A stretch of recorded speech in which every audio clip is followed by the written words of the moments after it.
Yekani ukwenza amasiko isizathu sosela. Yekani ukwenza amasiko wenu i-excuse yokunxila.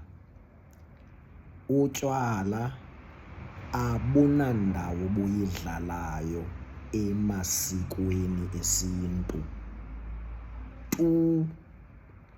Utywala abunayo indawo obuyidlalayo kumasiko esiNtu kwaphela.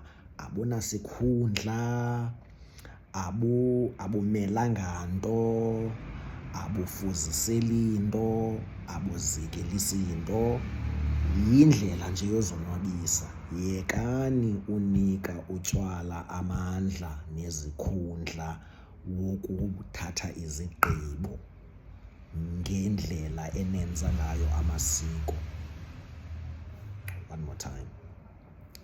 Yohlukanani nokuvumela utywala bulawule indlela enenza ngayo amasiko esiNtu.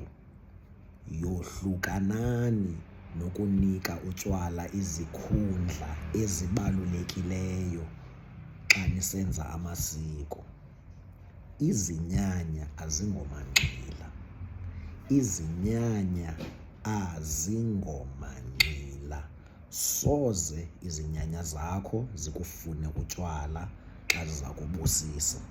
Soze izinyanya zakho zikufune utywala xa ziza kukhusela.